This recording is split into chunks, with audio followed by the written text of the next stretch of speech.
Shut up and sit down.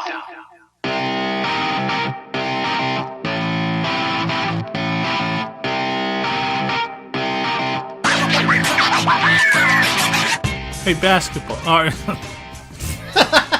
Hey, basketball. Shut up. We're not. Okay. Hey, it's the People's Review Podcast. My name is Dylan. I'm the starting point guard on this team, and I pass it over to Jose, who is the small forward. You know what? That's crazy. I was about to just say I was the starting small forward. Hey, nice. Standing at 6'9" from Kansas. Jose. Oh, hey, Jose. Where's Hose B? Oh my fucking god. Oh, inside. This is why I don't tell you about jokes, Dylan. Inside jokes on the podcast. What I was going to start off with before I blundered it. What's my favorite sport, Jose? Answer, it's basketball. Oh, hockey. Yeah, you're right about basketball. Basketball is my favorite sport. I like the way to dribble up and down the court. And it's like going to big on the microphone and Dr. J and Lil Bow Wow. So, yeah, we watched Like Mike. That's Calvin Cambridge, buddy. Oh, yes, my bad. Calvin Cambridge. The legend. The legend in the stat sheet. So, yeah, we watched 27 PPGs.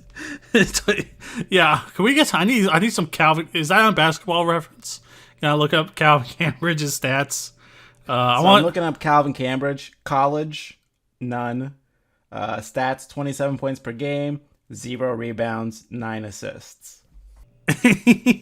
and he only played like a handful of games. I mean, who knows how deep they were into the season? The LA Knights, very real team.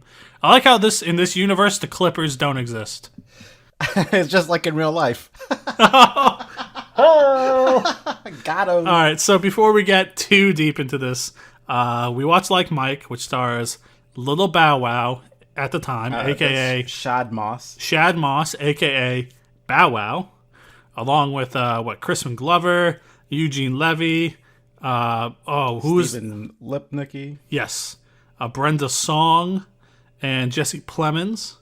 So this is basically a basketball fairy tale in a lot of ways. It is about Lil Bow Wow, Shad Moss, a.k.a. Bow Wow, is an orphan kid, and he loves basketball, and one day they get given, the orphanage, they're given donations of old shoes and stuff, and he gets shoes with the initials MJ in them.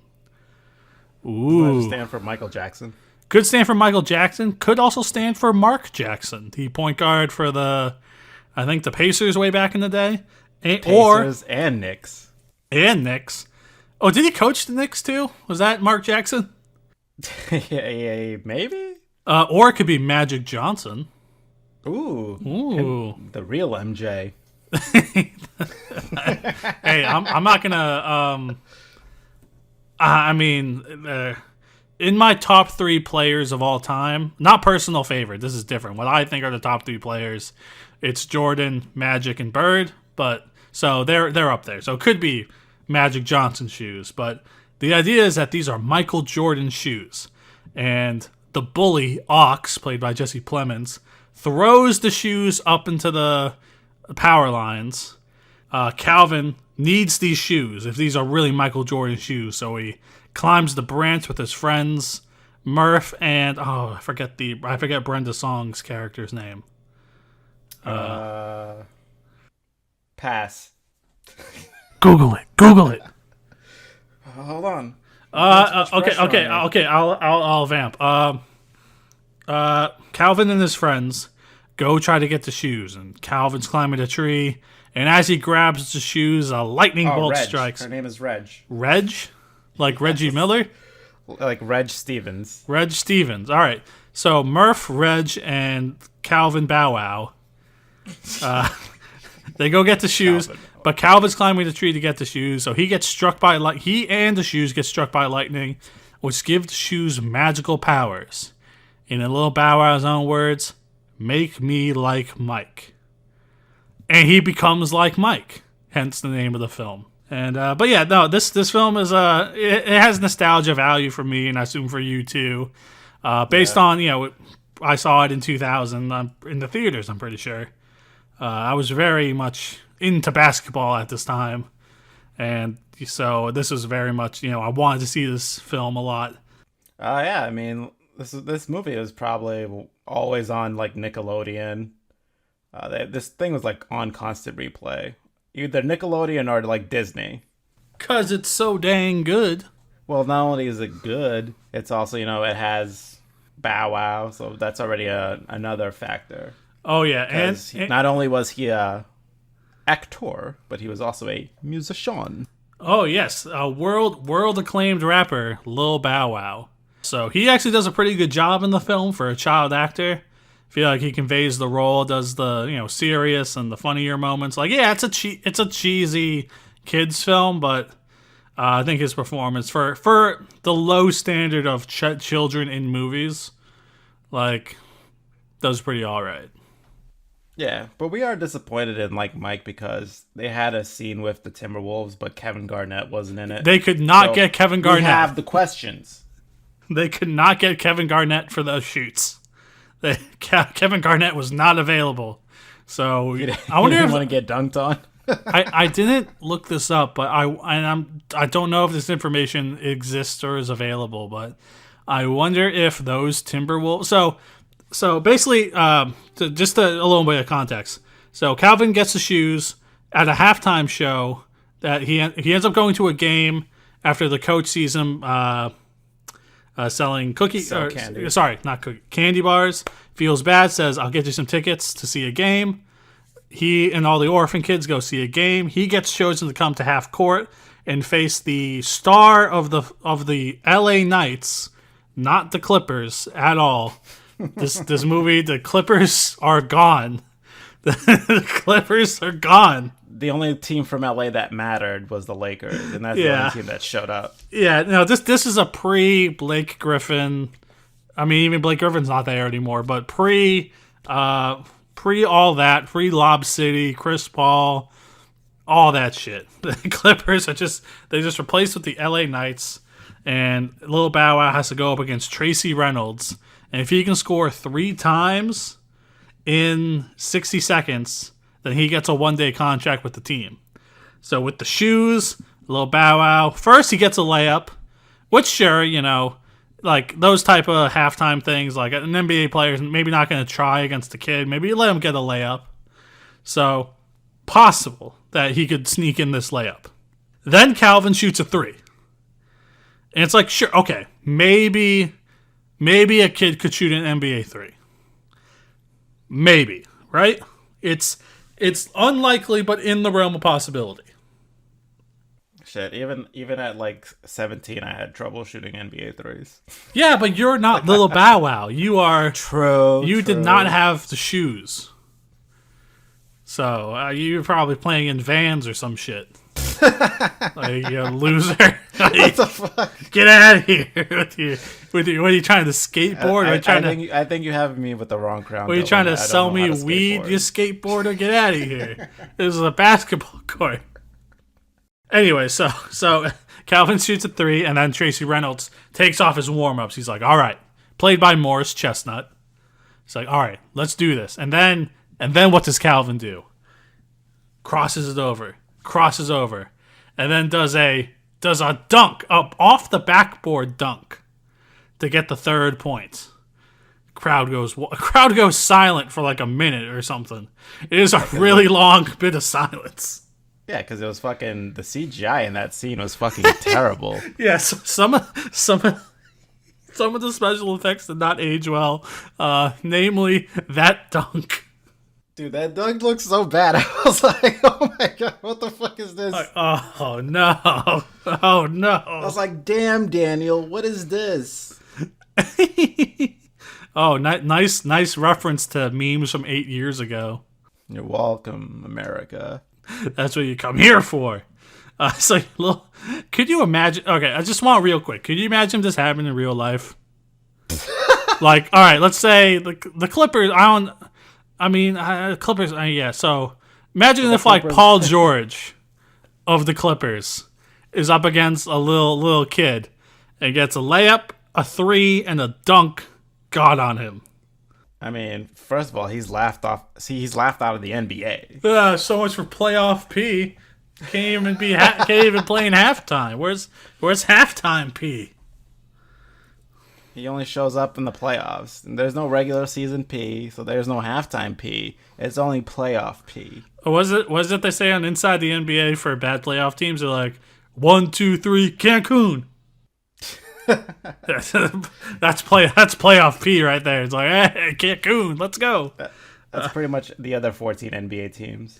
And the Celtics probably this year, seeing how it's going. But we're not here to talk. And also, yeah. So what we were trying to get out earlier, but I just wanted to provide a little context first, was that this actually, I feel like this movie does a good job of making the games on screen feel real. Like they get a large number of NBA players and NBA stars to voice lines in this film, and the court scenes, aside from Lil Bow Wow dunking, like they look pretty legit.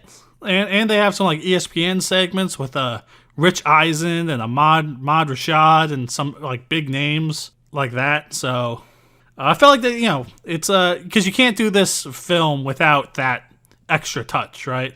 It has to feel you have to make it try to seem real. Like I understand this guy has magic shoes, but it is. I like that they went to the effort to make the NBA player segments not like super cheesy. You had to involve real NBA players, otherwise, it doesn't feel as real. You got Allen Iverson, T Mac, Duncan Robinson, aka the Admiral. Oh, David Robinson. Duncan Robinson is the guy who shoots threes on for the Heat. The Heat right now, who's from Massachusetts. And then who else? And also, Lil Bow Wow dunks on David Robinson. I just want to say, yeah, he does, which is like straight up dunks on the Admiral.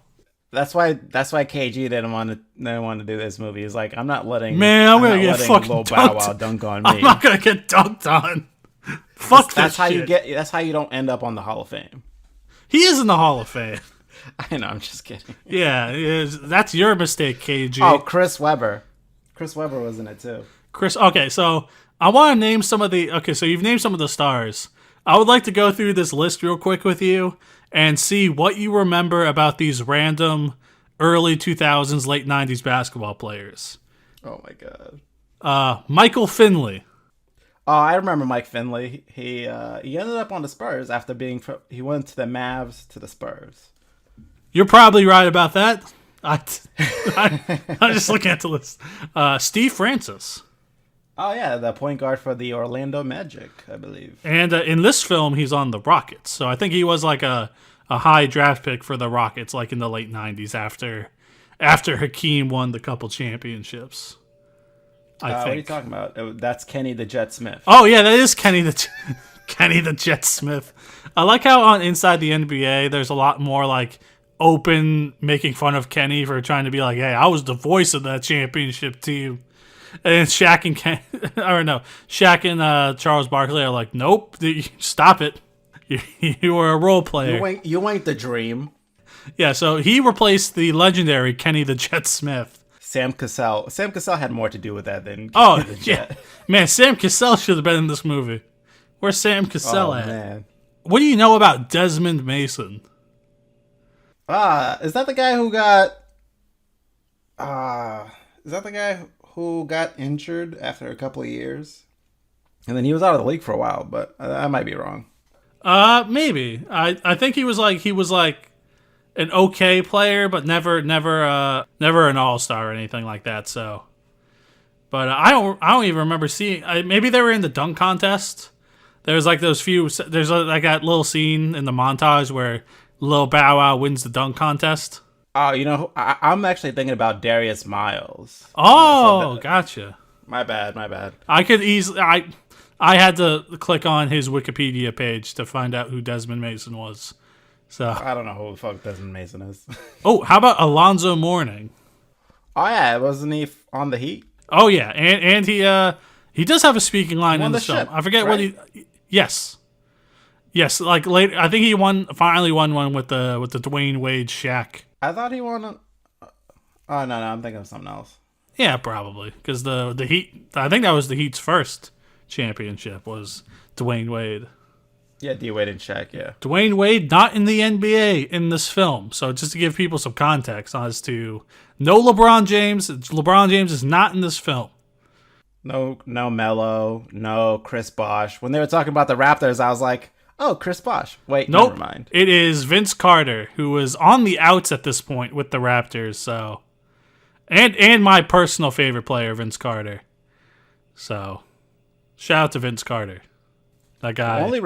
Of all the people who were in this film, Vince Carter is the only person who was technically still in the league as of like 2 years ago. Yeah, his last game was before the bubble. Yep. So he waited till a pandemic had to take Vince Carter out. Anyway, I understand we're veering a long ways away from Like Mike, but just two more players, if you don't mind. Yeah, I'll give you an easy one and one that or not easy, but how about Dirk Nowitzki's scene? I love Dirk. I don't know. I know his niece Dirk, but I don't know Dirk Nowitzki. Yes, he has and great for a guy who's like not English isn't their first language. Being in a film, like I'm assuming there's some pressure, like so. And yeah, Dirk's a pretty good English speaker. Absolutely. So most people that are coming to America and have been here a couple of years speak perfectly fine English. I couldn't even say the word English in that last sentence. That's how bad I am at English. So, boy, mate, you're very bad at English. Why you gotta be English like me from Australia? That's an Australian accent. Oh man, can we get Hose B back here? I'm tired of Jose. It's okay, hey, you're going to the bench. And tell me something about Rasheed Wallace, real quick. Rasheed Wallace. That was a random name. I was like, oh, Rasheed Wallace. Holy shit. There was this really funny sketch about him on the Chappelle Show where Wayne Brady drives away and he's like, Rasheed Wallace. And he's smoking a joint. Oh, man. So all of the NBA players we just mentioned make appearances in this great film called Like Mike. But not Kevin Garnett. Or Paul Pierce. Nope. Or Ray Allen. Though where the fuck are they? There is a couple shots where Lil Bow Wow is like dribbling between some unnamed Celtics players. I don't know, maybe like that was what I was gonna say. Are those other players that aren't the stars real players? Or are they extras? I feel like they're extras. Like, who the fuck's gonna take time from like you didn't see when they played the Sixers, you only saw AI. You didn't see Dikembe Mutombo. Well, I mean, there was no one else on those teams. I mean, come on. I respect to Dikembe, but Allen Iverson was alone on a lot of those teams. Like, I mean, yeah. No Shaq, no Kobe. Yeah. I mean, if you're gonna make a movie, no Shaq or Kobe, based off LA, at least fucking show the Lakers. Am I right? There was not one appearance of the Lakers, which is weird. At least they probably exist in the universe of this film, unlike the Clippers. But they're like, man, we can't get Shaq and Kobe, so we're not showing the Lakers. Yeah, this is the only LA team. This is the only team that runs the Staples Center. And this was 2002 was like the last championship they won. Yeah, that's 3 in a row. Wow, I guess hey, if you're 3 in a row, you can probably say no to like, hey, I'm not doing this. Mike. I'm not gonna. And if you don't know what like the greatness that you're about to be a part of, right? Like you don't know, you're just saying like, hey, be in this film where a kid dunks on you. Like, Shaq was like, I'm too busy. Like, I got 3 rings. Shaq Fu, that Genie movie he was in. Shazam? Are you talking? Yes. Kazam. Sorry, Kazam. Kazam, yes. Oh, man. You want to watch Kazam? let's watch Kazam. Oh, man. Let's just kind of just want to watch movies with athletes in them now. Is that going to be our genres going? Yeah, I think it's going to be our with athletes. That's going to be our expert we'll watch horror movies and like we'll watch other movies sometimes and action, maybe a little romance and sci-fi, but no. Movies with players in them. Even like John Wick 3 counts with Boban. Are we John talking Wick about players or players? Both. Players. Oh, shit. Players. My man. Allen Iverson. Man, no, I will say though. I can't believe he let Lil Bow Wow cross him over like that. And that was a bad crossover too. Yeah. Hey, that's probably Bow Wow's favorite, or that was Calvin Cambridge's favorite player, because he has the Allen Iverson jersey that he loses to Ox in a basketball game, and then Ox rips it up, which is a fucking scumbag move. How you gonna be from L.A. and your favorite player be Allen Iverson? It just makes no sense. Well, I don't know, because Allen Iverson's cool, man. Allen Iverson. When Allen Iverson stepped over Tyronn Lue, the game changed. Forever.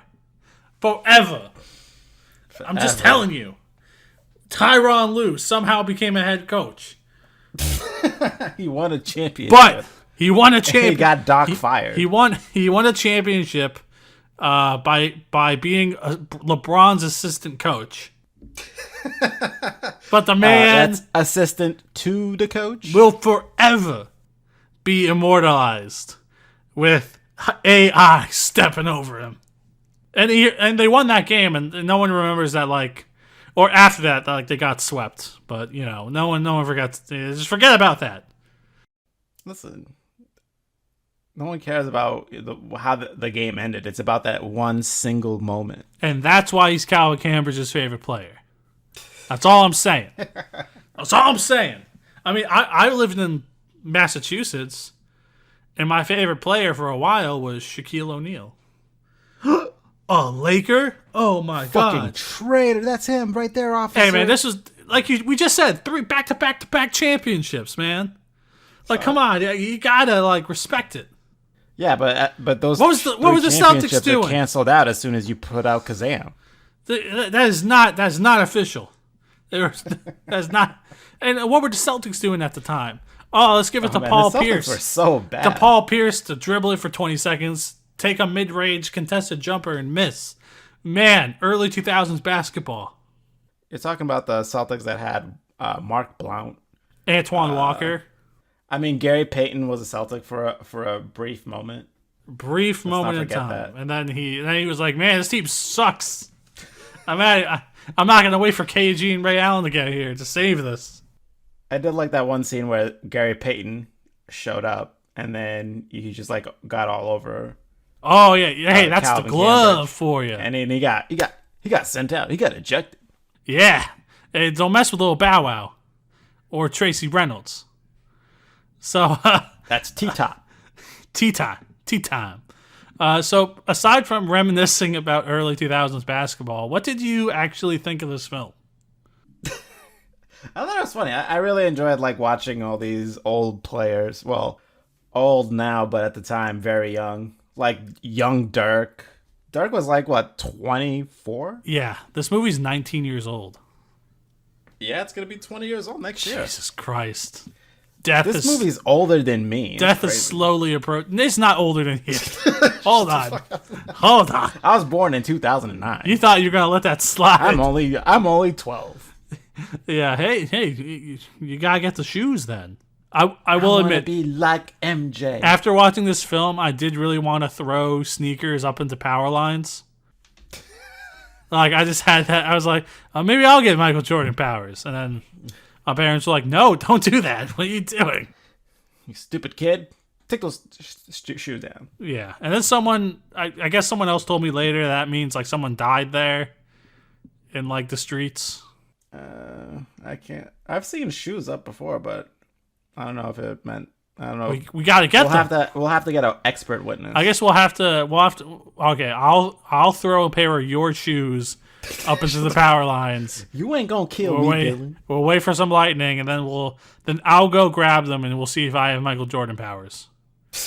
Though I will say, it does not look like the shoes themselves are powerful, because we're jumping ahead a little bit, but Murph is tasked to protect the shoes because Calvin's getting adopted because he's famous. So all these people suddenly are interested in him. So Murph's watching the shoes, the magic shoes.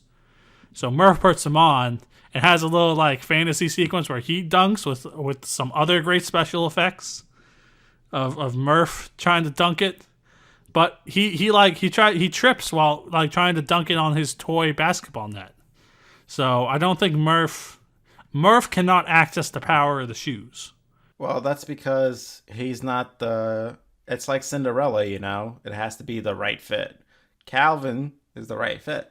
Murph, sorry, buddy. Your feet are too small. We gotta cut off your toes to try to put them in the shoes. Like that was apparently the original tale of Cinderella involved these sisters cutting off their like toes to try to fit in the shoes. I like half those stories like really gruesome. Yeah, and then Disney was like, let's just take the gruesomeness out and we'll market it. Hey kids, you want to cut your toes off? No, fuck that. Play a game? You want to play a game? Cut your shoes off and put them into the glass shoes full of thumbtacks. And then you'll play just like Mike L. Jackson. Ow! Ow! Dun, dun, dun, dun. Hey, kids. Hey, Lil Bow Wow. Oh, no, go away, Michael Jackson. You're the wrong MJ. Now, Michael, tell me why you're here. I just want to go to Never Never Land. Well, there's something I gotta tell you, Michael. My name is Hoseby. And okay, my name is Chris Hansen, and you're getting fucking arrested. So yeah, let me see. I did have some notes about this film, about some things I wanted to mention. I think. Oh man, yeah. You have any scenes that you want to talk about in this great film called Like Mike? I like how when the first adoption scene, all the young kids, you know, or the parents are, you know, going to them and talking to them. And then the older kids are all like off to a corner. And then one of them is like, face it, we're just like dogs. And parents, they only want puppies. That's Ox. That shows that Ox knows what's going on. Like, he's a dick. He comes around, but he's a dick. But he's, you know, he's angry because he's aware, you know, and I think that is unfortunately real. Yeah, in a lot of ways, true. like older kids in adoption in like orphanages, like just sort of have to wait till they're 18 and then just sort of get shoved out without parents. And it is sad. I mean, that's part of the emotional tale of the film is that this poor orphan is finally living out a dream of being in the NBA, but all he wants is a family. He wants Tracy to be his dad, man. Who doesn't want T-Time to be his dad? Well, he did try to bring a girl back to the room with Lil Bow Wow in it. After just being like, hey, Lil Bow Wow, eat whatever you want on room service. I'm going to go try to drop off Lil Bow Wow in some other guy's room. I'm going to try to get sex. He's a professional athlete, though, and he has to be at the peak of his game for the game tomorrow. And there's a few... So Tracy is the star player of the Knights, not the Clippers. And Lil Bow Wow wants to be his friend, and he's sort of like angry and distant and maybe a declining player, you know, like he's been losing. He doesn't feel very good about himself, and so he's trying to like, when you're losing like that, you gotta find your vices somewhere else. You gotta go try to make yourself feel good with women and stuff like that. So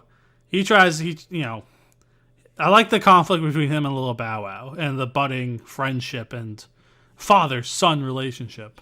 Yeah, I mean, you know, it's good that eventually at the end he even got to talking with his father again, who they seem to have lost touch, but and he realizes we don't find out why. How important it is to have a father.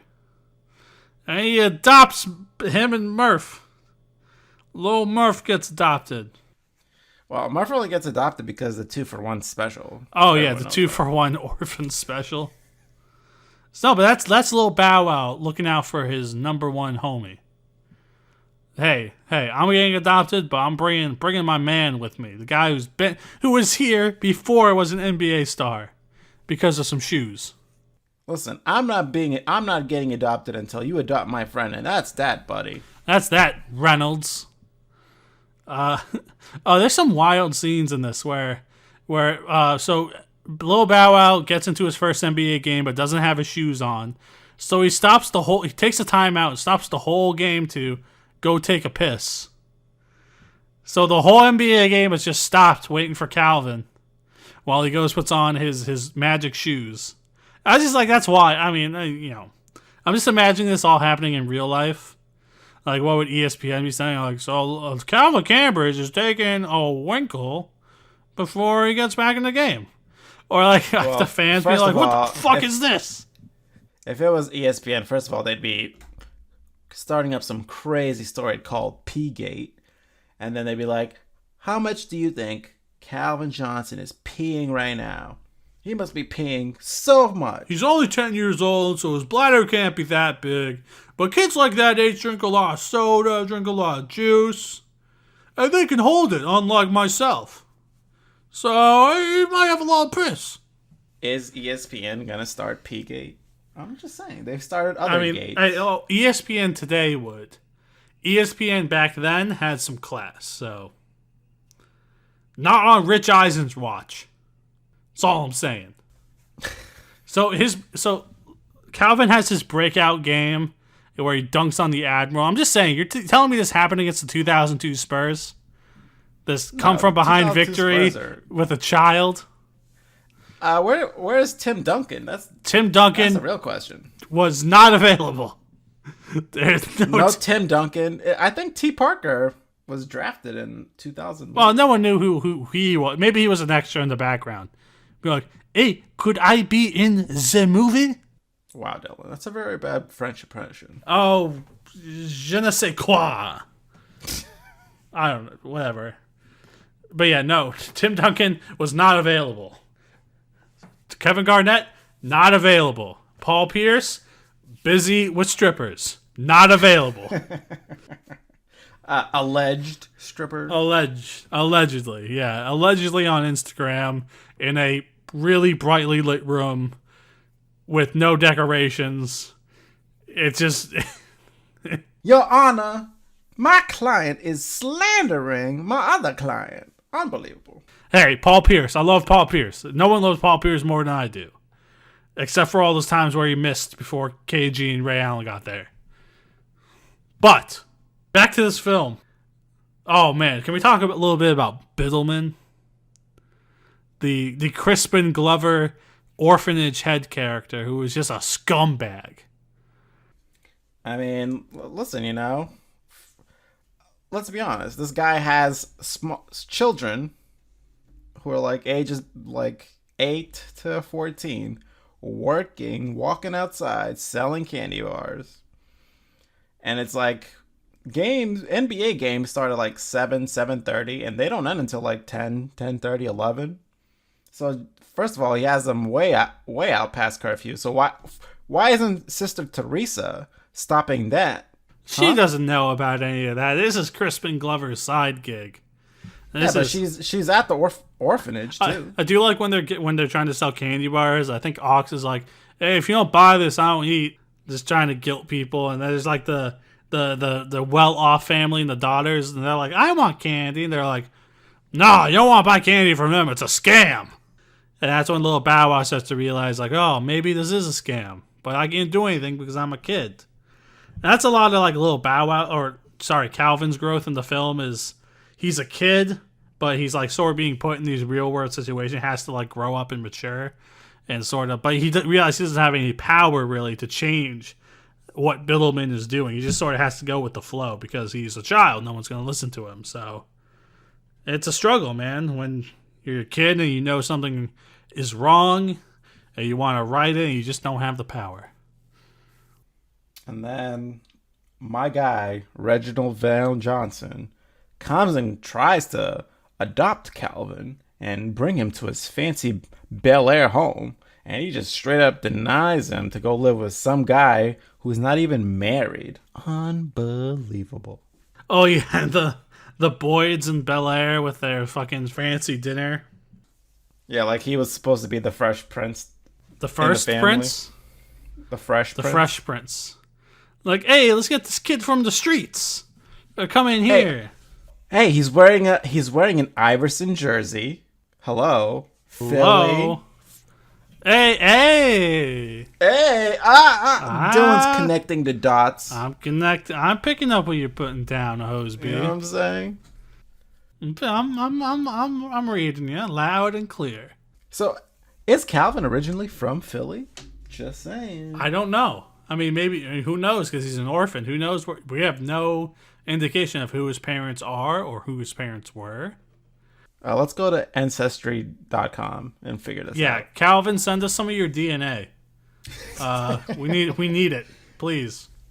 And don't worry, we're not going to cold case you, so don't worry about any of that stuff. Yeah, so, okay, apparently Biddleman, or this might be a lie, but does he sign a contract with the Knights that says he can't get adopted?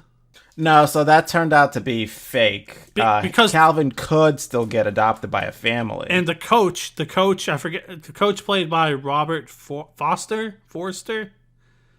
Something like that. It's played by somebody, is a good guy, and he apparently invites all these families to the orphanage without Biddleman's permission, because he knows what's going on. He even calls him out early on, like, when Biddleman's like, I don't want anybody to take advantage of Calvin. He's like, oh, aside from you. Like, hey, I resent that, man. Hey, I put clothes on the back of Calvin. And then sells his rights for $7,500. Well, just for one day. I'm sure for the rest of the season, it was way more money. Oh, yeah, that guy sucks. Biddleman sucks. And then he tries to get the shoes stolen. He realizes about the shoes. And then all the orphan kids band together, even Ox, to get the shoes back. Okay, this is the conclusion of the film, but basically they have to win one more game before the playoffs against the Raptors, like we said, led by Vince Carter. And the shoes are gone because Crispin Glover stolen them, or Biddleman stolen them, because he realized what's going on and made a bet on the Raptors because he knows he took away the secret sauce. So all the kids get together, and Biddleman calls some like random gangster bad guys that have no backstory and no names. They're just random thugs, I guess. Well, those are the guys he made the deal with to, yes, do the illegal betting. I mean, this is before DraftKings and FanDuel and all that shit. So. Illegal gambling. Ooh. Whoa. Well, if it was Las Vegas, technically it would be legal gambling because sports betting, I believe, is legal in Vegas. Gotcha. But we are in LA, which I guess is not, at least in this film, which does not have the Clippers in it. Betting is illegal. So he calls these guys to go, like, run over these kids. Like, go kill these kids. Or not kill. Go run over these kids and get the shoes back. And there's a great little sequence here where Murph falls off the bike and all the kids go ahead. But then Calvin drops the shoes like near a park. And one of the bad guys stops, gets out, sees the shoes, grabs the shoes. But then who stacks the shoes, man? Jose. Who stacks the shoes? Obviously, my boy Murph grabs them shoes. With the shoes. And then he gets hit with a merchandise, or not Murph, but the bad guy gets hit with a merchandise cart, which felt rolled down a hill a minute earlier in the film. It's just filmmaking, just connection. You gotta have through lines. That's what I'm saying. Connect the dots. Let me see. And then Biddleman, the final confrontation between Biddleman and Calvin in the tunnel of the Staples Center. How the hell did the Biddleman get there so fast? Stop asking questions about a film about magic sneakers. Listen, there's no way that Biddleman got there that fast. Well, they were also, the kids were going through a park. They were on electric scooters. Like, while all that was happening, he just drove to the stadium. I don't know how he got in. Or had access. Saying. Like, how the fuck did he get in? Why was the security not stopping him from confronting one of their star players? I don't know. There was a lack of I have Like, lots of questions, producers and directors. yeah, if you're an actual star player, I'm sure, like, especially a child star, if this were real, like, that kid would be monitored by someone at the team 24/7. Would be at the stadium like 5 hours beforehand. Like, what do you want? You want video games? You want food? Like, we'll give you whatever you want. Just stay here in the arena with the shoes. Pretty sure once they pass those gates, no one can come in who isn't like, a staff or something. True, yeah. But in this case, it's just Biddleman and Calvin. And then Biddleman just gets slammed with an electric scooter so hard. He fucking flies. He just does like a flip. He's just like Mike. He flies. Oh, man. Yeah, he is just like... Crispin Glover is like Mike. And then, sadly, during the game against the Raptors, the final seconds, the shoes rip. The shoes are gone. It's over. Calvin has to say this is his last game. And then he doesn't have the powers anymore, but he's being covered because he's a star. And as he's being covered, passes it out to Tracy Reynolds. Wide open to early 2000s basketball, remind you. They loved long 2-point shots in the early 2000s. Twos were fucking butter. And because he gets it. And they win, they get to go to the playoffs, but it's Calvin's last game. Wants to go back to being a real kid. He ditches the Boyds, go back to the orphanage, which is now sponsored by the LA Knights, not the Clippers. And then he gets adopted by Tracy. And yeah, that's it. Do I do one more scene about Tracy? I don't want to forget. You remember the scene where Tracy takes sleeping pills and falls asleep at the wheel, and Calvin has to drive home? That's wild. That's a wild scene. Fucking, can you imagine being like, what was Calvin, like 10, 11? He couldn't even, he had to get out the spare tire to sit and like see over the wheel. All because this guy was horny talking to the pharmacist and accidentally took the sleeping pills instead of the allergy pills, which allergy pills make you drowsy anyways. Why don't you just wait till you get back? Right? Oh, he didn't want to sneeze, and he was tired of sniffling. He stopped having allergies when his dick got hard. I mean, that's how it usually happens, right? Like, oh, I'm better now. I'm feeling good now. I'm good to go. Oh, boing. Boing. All right, so I don't even know how long we talked about this film, but yeah, that's like Mike. This is not only a nostalgic pick, but fun. I'm not gonna say it's like the greatest film ever or up there in the artistic pantheon of whatever, but I had fun watching this, watching early 2000s basketball and those players, like seeing Jason Kidd and how you calling me a kid when it says kid on the back of your shirt? He's right. And like Tracy McGrady getting the ball stolen from him, Chris Webber, Allen Iverson, the Admiral got dunked on. I mean, come on. There's a lot of great cameos. Oh, Steve Nash is in the film but has no lines. That's a 2-time MVP right there. Oh yeah, that's when he was on the Mavs. Yep. So I think it's him, like basically Dirk being flanked by Michael Finley and Steve Nash. Yeah. So sad he never got to win a championship in his career. Yeah, man. But we digress. Before we take 3 other diatribes into early 2000s basketball, this is a thumbs up from me, for sure, for all the reasons I just said. Vince Carter and Dirk, 2 of my favorite players in this film. Easy thumbs up. Yeah, it's a thumbs up for me, too. Just the nostalgia factor. I don't know if non-sports fans would enjoy it as much. Yeah, I mean, if you're a non-sports fan, why are you watching this? Yeah. I mean, I don't want to gatekeep. Watch whatever you want. Maybe you will like the story of Calvin and the shoes and Tracy and Murph and Ox, and maybe you'll be like, who's that? Who's number 50 in the black? That's the fucking Admiral. Don't mess with me. Who's crazy? Who's this goofy looking white dude with the blonde hair asking for that's Dirk motherfucking Nowitzki. That's a champion. He beat the Heat. NBA Finals MVP and MVP. He beat Chris Bosh, LeBron, Dwayne Wade, and the Heat. Man. Remember those what a great time. Yeah, What a great time to be a basketball fan.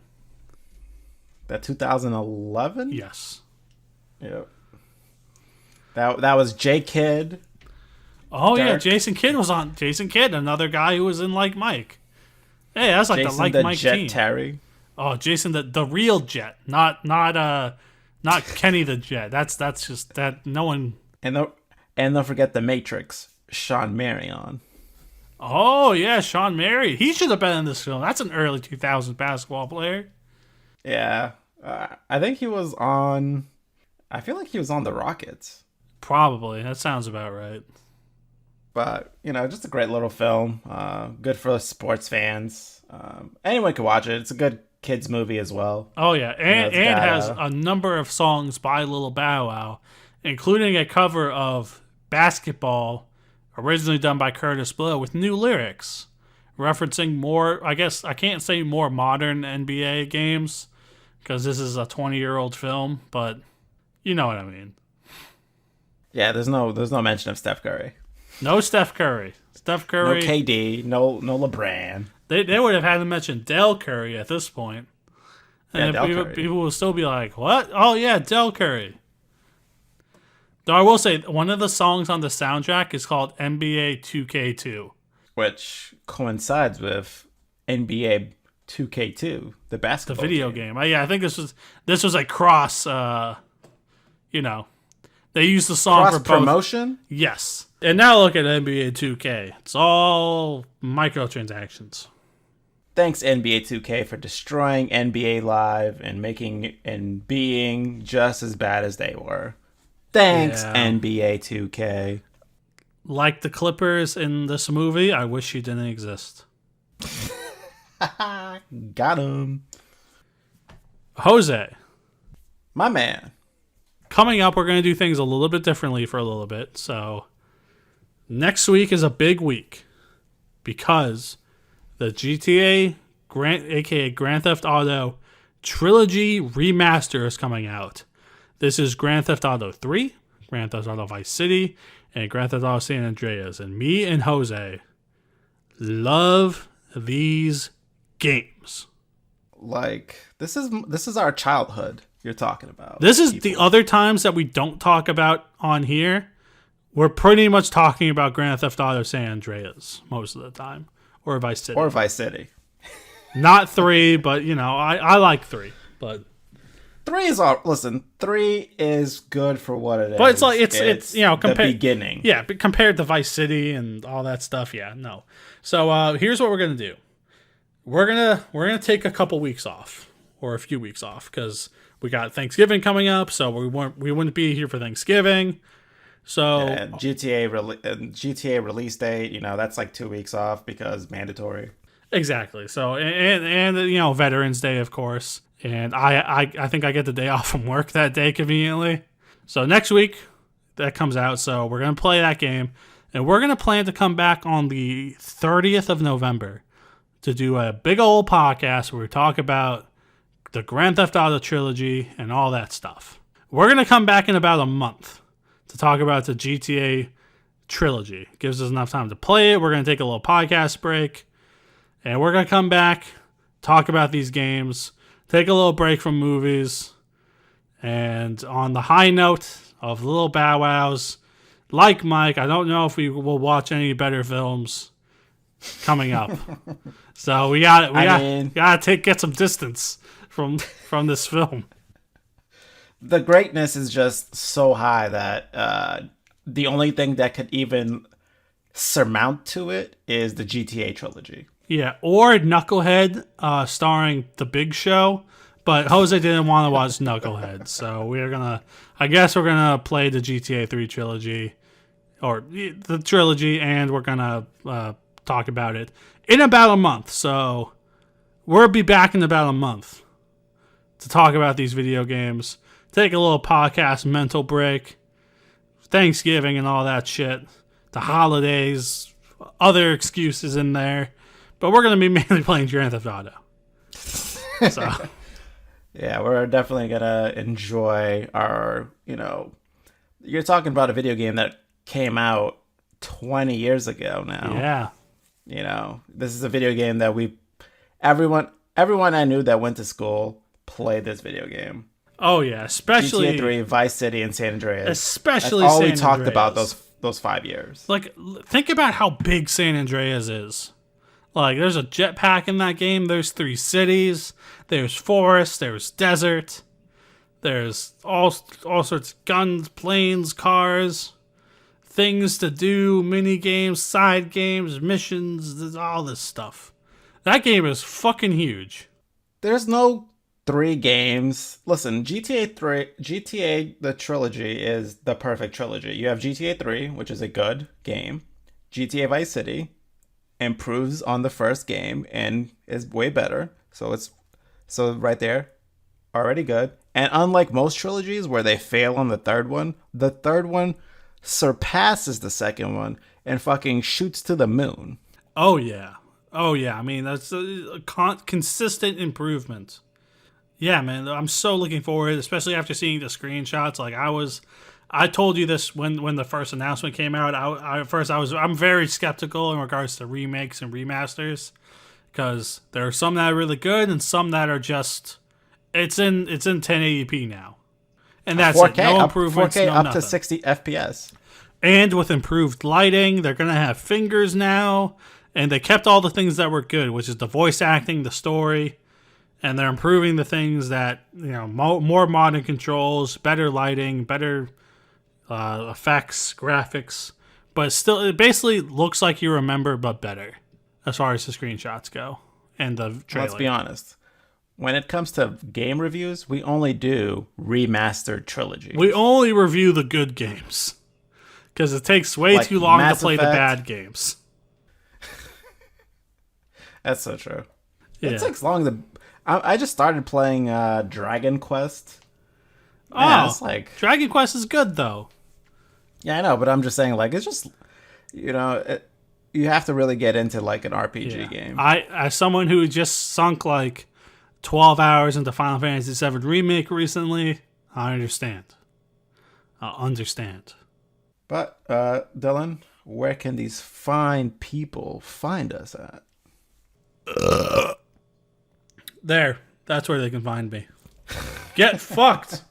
No, peoplesreviewpodcast.com. That's the website, designed by the lovely Mr. Jose. And at the People's Review on Twitter. That's DA People's Review. And on YouTube, The People's Review. And throughout this month, I'll post some clips and highlights, so to keep the content train running. And I won't have much else to do after beating all 3 of these games in one day. So that's not going to happen. Good luck, Dylan. Yeah. No, maybe GTA 3. Maybe GTA 3. I feel like GTA 3 will probably take me 2 days. But Vice City, I'm definitely going to spend like at least a week in it. Yeah. Though I will say I'm probably looking... and that's all. We're also on Spotify Podcast, Apple Podcast, and Amazon Podcast. So find us there. But I'm really looking forward to see the improvements in GTA 3, because it is the oldest one and the one that may need the most improvement. So, you know, because it's just the oldest one. It's not the game's fault. It's not Claude Speed's fault. Well, Claude Speed should have had a better story. Well, he can't even talk. And that's not my fault. And this character is so good. He makes an appearance in San Andreas. But don't worry, people. We will let you know of our review of the trilogy when we come back in about a month. Enjoy your time, my people. Yeah, man. Enjoy the end of fall. Enjoy the beginning of winter when it's still. If you live in a cold climate, enjoy the first snow. Before it gets miserable for like the next 6 months, and you remember there's going to be no daylight anymore. If you celebrate Thanksgiving and not in like a Yay the Pilgrims way, just have a good time with your family. Have a good time playing GTA Trilogy. We don't get paid for us to keep saying it, but have a good time.